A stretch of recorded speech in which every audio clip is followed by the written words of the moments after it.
ಏನು 8ನೇ ತಾರೀಕು ಅಧಿವೇಶನ ಇದೆ. ಆ ಅಧಿವೇಶನಕ್ಕೆ ನಮ್ಮ ಪೊಲೀಸ್ ಇಲಾಖೆ ವತಿಯಿಂದ ಏನೆಲ್ಲ ತಯಾರಿ ಮಾಡ್ಕೋಬೇಕು ಅದನ್ನು ರಿವ್ಯೂ ಮಾಡೋದಕ್ಕೆ ಬಂದಿದ್ದೇನೆ. ಅದನ್ನು ರಿವ್ಯೂ ಮಾಡ್ತೇನೆ. ನಮ್ಮ ಪೊಲೀಸ್ನವರು ಏನು ಇಳ್ಕೊಳ್ತಾರೆ, ಆ ಬ್ಯಾರಕ್ಸ್ ಏನು ಮಾಡಿದ್ದೀವಿ, ಟೆಂಪರರಿ ಬ್ಯಾರಕ್ಸ್ ಮಾಡ್ತೀವಿ, ಅಲ್ಲಿ ಭೇಟಿ ಕೊಡ್ತೀನಿ. ಅದಾದಮೇಲೆ ನಮ್ಮ ಈ ಪ್ರತಿಭಟನೆಗಳು ಸಾಮಾನ್ಯವಾಗಿ ಈ ಅಧಿವೇಶನದ ಬೆಳಗಾಂ ಅಧಿವೇಶನದಲ್ಲಿ ಹೆಚ್ಚು ಪ್ರತಿಭಟನೆಗಳಾಗುತ್ತವೆ. ಅದನ್ನು ಸ್ವಲ್ಪ ರಿವ್ಯೂ ಮಾಡಿ ಯಾವ ರೀತಿ ನಮ್ಮ ಪ್ರಿಪ್ರೇಷನ್ ಇರಬೇಕು ಮತ್ತು ಪ್ರತಿಭಟನೆ ಮಾಡೋರಿಗೆ ಹೆಂಗೆ ಅವಕಾಶ ಮಾಡಿಕೊಡ್ಬೇಕು, ಹೆಚ್ಚು ಏನಾದರೂ ಕೂಡ ಕಾನೂನು ದೃಷ್ಟಿಯಿಂದ ಏನಾದರೂ ತೊಂದರೆಗಳಾದರೆ ಅದನ್ನು ಯಾವ ರೀತಿ ನಿಭಾಯಿಸಬೇಕು ಅನ್ನೋ ಈ ಕೆಲವು ವಿಷಯಗಳು ಮಾತಾಡಿಕೊಂಡು ಹೋಗ್ತೀವಿ. ಬಿಜಾಪುರದಲ್ಲಿ ನಮ್ಮ ಮಾಜಿ ಶಾಸಕರು ರಾಜು ಹಲ್ಗೂರ್ ಅವರ ಮಗಳ ಮದುವೆ ಇದೆ, ಅದಕ್ಕೆ ಹೋಗ್ತಾ ಇದ್ದೇನೆ. ಅದು ಬಂದ ನಂತರ ಬೆಳಗಾಂನಲ್ಲಿ ಏನು 8ನೇ ತಾರೀಕು ಅಧಿವೇಶನ ಇದೆ. ಆ ಅಧಿವೇಶನಕ್ಕೆ ನಮ್ಮ ಪೊಲೀಸ್ ಇಲಾಖೆ ವತಿಯಿಂದ ಏನೆಲ್ಲ ತಯಾರಿ ಮಾಡ್ಕೋಬೇಕು ಅದನ್ನು ರಿವ್ಯೂ ಮಾಡೋದಕ್ಕೆ ಬಂದಿದ್ದೇನೆ. ಅದನ್ನು ರಿವ್ಯೂ ಮಾಡ್ತೇನೆ. ನಮ್ಮ ಪೊಲೀಸ್ನವರು ಏನು ಇಳ್ಕೊಳ್ತಾರೆ, ಆ ಬ್ಯಾರಕ್ಸ್ ಏನು ಮಾಡಿದ್ದೀವಿ, ಟೆಂಪರರಿ ಬ್ಯಾರಕ್ಸ್ ಮಾಡ್ತೀವಿ, ಅಲ್ಲಿ ಭೇಟಿ ಕೊಡ್ತೀನಿ. ಅದಾದಮೇಲೆ ನಮ್ಮ ಈ ಪ್ರತಿಭಟನೆಗಳು ಸಾಮಾನ್ಯವಾಗಿ ಈ ಅಧಿವೇಶನದ ಬೆಳಗಾಂ ಅಧಿವೇಶನದಲ್ಲಿ ಹೆಚ್ಚು ಪ್ರತಿಭಟನೆಗಳಾಗುತ್ತವೆ. ಅದನ್ನು ಸ್ವಲ್ಪ ರಿವ್ಯೂ ಮಾಡಿ ಯಾವ ರೀತಿ ನಮ್ಮ ಪ್ರಿಪ್ರೇಷನ್ ಇರಬೇಕು ಮತ್ತು ಪ್ರತಿಭಟನೆ ಮಾಡೋರಿಗೆ ಹೆಂಗೆ ಅವಕಾಶ ಮಾಡಿಕೊಡ್ಬೇಕು, ಹೆಚ್ಚು ಏನಾದರೂ ಕೂಡ ಕಾನೂನು ದೃಷ್ಟಿಯಿಂದ ಏನಾದರೂ ತೊಂದರೆಗಳಾದರೆ ಅದನ್ನು ಯಾವ ರೀತಿ ನಿಭಾಯಿಸಬೇಕು ಅನ್ನೋ ಈ ಕೆಲವು ವಿಷಯಗಳು ಮಾತಾಡಿಕೊಂಡು ಹೋಗ್ತೀವಿ. ಸರ್, ಈಗ ನಿನ್ನೆ ರಾಜಣ್ಣ ಅವರು ಬಹಿರಂಗವಾಗಿ ನಾವು ಸಿದ್ದರಾಮಯ್ಯನವರು ಬದಲಾವಣೆ ಮಾಡೋದಾದ್ರೆ ದಲಿತರಿಗೆ ಕೊಡಬೇಕು ಅಂತ ಬಹಿರಂಗವಾಗಿ ಡಿಮ್ಯಾಂಡ್ ಇರ್ತೀವಿ, ಕ್ಲೇಮ್ ಮಾಡ್ತೀವಿ ಅಂತ ಹೇಳಿದ್ದಾರೆ. ಅದಕ್ಕೆ ಬೆಂಬಲ ಇದೆನಾ ಸರ್?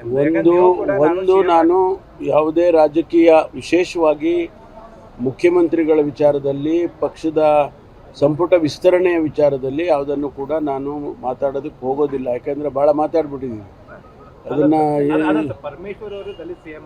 Thank you. ಏನು 8ನೇ ತಾರೀಕು ಅಧಿವೇಶನ ಇದೆ. ಆ ಅಧಿವೇಶನಕ್ಕೆ ನಮ್ಮ ಪೊಲೀಸ್ ಇಲಾಖೆ ವತಿಯಿಂದ ಏನೆಲ್ಲ ತಯಾರಿ ಮಾಡ್ಕೋಬೇಕು ಅದನ್ನು ರಿವ್ಯೂ ಮಾಡೋದಕ್ಕೆ ಬಂದಿದ್ದೇನೆ. ಅದನ್ನು ರಿವ್ಯೂ ಮಾಡ್ತೇನೆ. ನಮ್ಮ ಪೊಲೀಸ್ನವರು ಏನು ಇಳ್ಕೊಳ್ತಾರೆ, ಆ ಬ್ಯಾರಕ್ಸ್ ಏನು ಮಾಡಿದ್ದೀವಿ, ಟೆಂಪರರಿ ಬ್ಯಾರಕ್ಸ್ ಮಾಡ್ತೀವಿ, ಅಲ್ಲಿ ಭೇಟಿ ಕೊಡ್ತೀನಿ. ಅದಾದಮೇಲೆ ನಮ್ಮ ಈ ಪ್ರತಿಭಟನೆಗಳು ಸಾಮಾನ್ಯವಾಗಿ ಈ ಅಧಿವೇಶನದ ಬೆಳಗಾಂ ಅಧಿವೇಶನದಲ್ಲಿ ಹೆಚ್ಚು ಪ್ರತಿಭಟನೆಗಳಾಗುತ್ತವೆ. ಅದನ್ನು ಸ್ವಲ್ಪ ರಿವ್ಯೂ ಮಾಡಿ ಯಾವ ರೀತಿ ನಮ್ಮ ಪ್ರಿಪ್ರೇಷನ್ ಇರಬೇಕು ಮತ್ತು ಪ್ರತಿಭಟನೆ ಮಾಡೋರಿಗೆ ಹೆಂಗೆ ಅವಕಾಶ ಮಾಡಿಕೊಡ್ಬೇಕು, ಹೆಚ್ಚು ಏನಾದರೂ ಕೂಡ ಕಾನೂನು ದೃಷ್ಟಿಯಿಂದ ಏನಾದರೂ ತೊಂದರೆಗಳಾದರೆ ಅದನ್ನು ಯಾವ ರೀತಿ ನಿಭಾಯಿಸಬೇಕು ಅನ್ನೋ ಈ ಕೆಲವು ವಿಷಯಗಳು ಮಾತಾಡಿಕೊಂಡು ಹೋಗ್ತೀವಿ.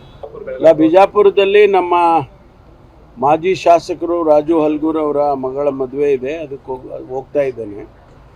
ಅದು ಬಂದ ನಂತರ ಬೆಳಗಾಂನಲ್ಲಿ ಏನು 8ನೇ ತಾರೀಕು ಅಧಿವೇಶನ ಇದೆ. ಆ ಅಧಿವೇಶನಕ್ಕೆ ನಮ್ಮ ಪೊಲೀಸ್ ಇಲಾಖೆ ವತಿಯಿಂದ ಏನೆಲ್ಲ ತಯಾರಿ ಮಾಡ್ಕೋಬೇಕು ಅದನ್ನು ರಿವ್ಯೂ ಮಾಡೋದಕ್ಕೆ ಬಂದಿದ್ದೇನೆ. ಅದನ್ನು ರಿವ್ಯೂ ಮಾಡ್ತೇನೆ. ನಮ್ಮ ಪೊಲೀಸ್ನವರು ಏನು ಇಳ್ಕೊಳ್ತಾರೆ, ಆ ಬ್ಯಾರಕ್ಸ್ ಏನು ಮಾಡಿದ್ದೀವಿ, ಟೆಂಪರರಿ ಬ್ಯಾರಕ್ಸ್ ಮಾಡ್ತೀವಿ, ಅಲ್ಲಿ ಭೇಟಿ ಕೊಡ್ತೀನಿ. ಅದಾದಮೇಲೆ ನಮ್ಮ ಈ ಪ್ರತಿಭಟನೆಗಳು ಸಾಮಾನ್ಯವಾಗಿ ಈ ಅಧಿವೇಶನದ ಬೆಳಗಾಂ ಅಧಿವೇಶನದಲ್ಲಿ ಹೆಚ್ಚು ಪ್ರತಿಭಟನೆಗಳಾಗುತ್ತವೆ. ಅದನ್ನು ಸ್ವಲ್ಪ ರಿವ್ಯೂ ಮಾಡಿ ಯಾವ ರೀತಿ ನಮ್ಮ ಪ್ರಿಪ್ರೇಷನ್ ಇರಬೇಕು ಮತ್ತು ಪ್ರತಿಭಟನೆ ಮಾಡೋರಿಗೆ ಹೆಂಗೆ ಅವಕಾಶ ಮಾಡಿಕೊಡ್ಬೇಕು, ಹೆಚ್ಚು ಏನಾದರೂ ಕೂಡ ಕಾನೂನು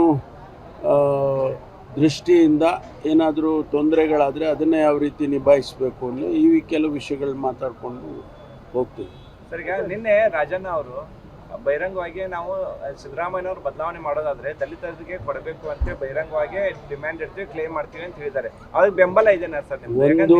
ಒಂದು ನಾನು ಯಾವುದೇ ರಾಜಕೀಯ, ವಿಶೇಷವಾಗಿ ಮುಖ್ಯಮಂತ್ರಿಗಳ ವಿಚಾರದಲ್ಲಿ, ಪಕ್ಷದ ಸಂಪುಟ ವಿಸ್ತರಣೆಯ ವಿಚಾರದಲ್ಲಿ ಯಾವುದನ್ನು ಕೂಡ ನಾನು ಮಾತಾಡೋದಕ್ಕೆ ಹೋಗೋದಿಲ್ಲ. ಯಾಕೆಂದರೆ ಭಾಳ ಮಾತಾಡ್ಬಿಟ್ಟಿದ್ದೀವಿ ಅದನ್ನು ಪರಮೇಶ್ವರ್ ಅವರು ದಲಿತ ಸಿಎಂ ಆಗ್ತಾರೆ. Thank you.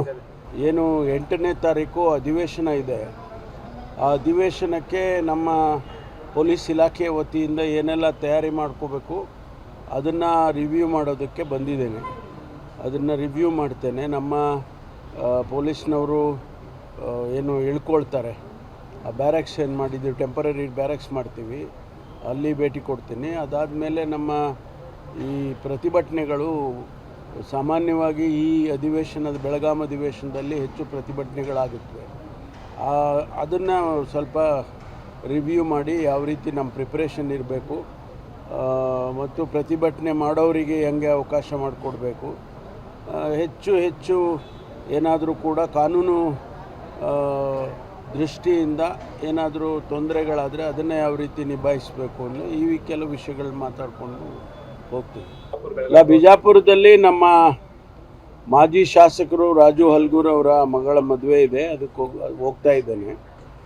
ಅದು ಬಂದ ನಂತರ ಬೆಳಗಾಂನಲ್ಲಿ ಏನು 8ನೇ ತಾರೀಕು ಅಧಿವೇಶನ ಇದೆ.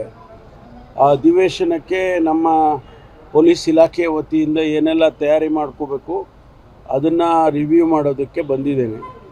ಅದನ್ನು ರಿವ್ಯೂ ಮಾಡ್ತೇನೆ. ನಮ್ಮ ಪೊಲೀಸ್ನವರು ಏನು ಇಳ್ಕೊಳ್ತಾರೆ, ಆ ಬ್ಯಾರಕ್ಸ್ ಏನು ಮಾಡಿದ್ದೀವಿ, ಟೆಂಪರರಿ ಬ್ಯಾರಕ್ಸ್ ಮಾಡ್ತೀವಿ, ಅಲ್ಲಿ ಭೇಟಿ ಕೊಡ್ತೀನಿ. ಅದಾದಮೇಲೆ ನಮ್ಮ ಈ ಪ್ರತಿಭಟನೆಗಳು ಸಾಮಾನ್ಯವಾಗಿ ಈ ಬೆಳಗಾಂ ಅಧಿವೇಶನದಲ್ಲಿ ಹೆಚ್ಚು ಪ್ರತಿಭಟನೆಗಳಾಗುತ್ತವೆ. ಅದನ್ನು ಸ್ವಲ್ಪ ರಿವ್ಯೂ ಮಾಡಿ ಯಾವ ರೀತಿ ನಮ್ಮ ಪ್ರಿಪ್ರೇಷನ್ ಇರಬೇಕು ಮತ್ತು ಪ್ರತಿಭಟನೆ ಮಾಡೋರಿಗೆ ಹೆಂಗೆ ಅವಕಾಶ ಮಾಡಿಕೊಡ್ಬೇಕು, ಹೆಚ್ಚು ಏನಾದರೂ ಕೂಡ ಕಾನೂನು ದೃಷ್ಟಿಯಿಂದ ಏನಾದರೂ ತೊಂದರೆಗಳಾದರೆ ಅದನ್ನು ಯಾವ ರೀತಿ ನಿಭಾಯಿಸಬೇಕು ಅನ್ನೋ ಈ ಕೆಲವು ವಿಷಯಗಳು ಮಾತಾಡಿಕೊಂಡು ಹೋಗ್ತೀವಿ.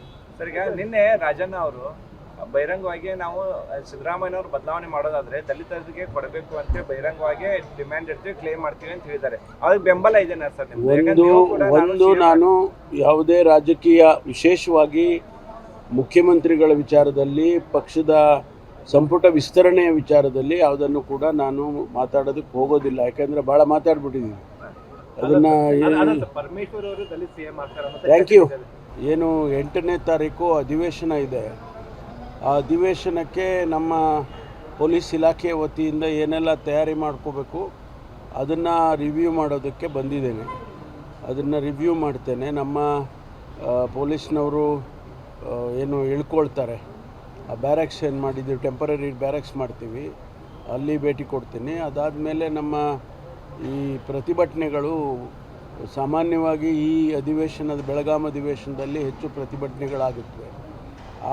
ಅದನ್ನು ಸ್ವಲ್ಪ ರಿವ್ಯೂ ಮಾಡಿ ಯಾವ ರೀತಿ ನಮ್ಮ ಪ್ರಿಪ್ರೇಷನ್ ಇರಬೇಕು ಮತ್ತು ಪ್ರತಿಭಟನೆ ಮಾಡೋರಿಗೆ ಹೆಂಗೆ ಅವಕಾಶ ಮಾಡಿಕೊಡ್ಬೇಕು, ಹೆಚ್ಚು ಏನಾದರೂ ಕೂಡ ಕಾನೂನು ದೃಷ್ಟಿಯಿಂದ ಏನಾದರೂ ತೊಂದರೆಗಳಾದರೆ ಅದನ್ನು ಯಾವ ರೀತಿ ನಿಭಾಯಿಸಬೇಕು ಅನ್ನೋ ಈ ಕೆಲವು ವಿಷಯಗಳು ಮಾತಾಡಿಕೊಂಡು ಹೋಗ್ತೀವಿ.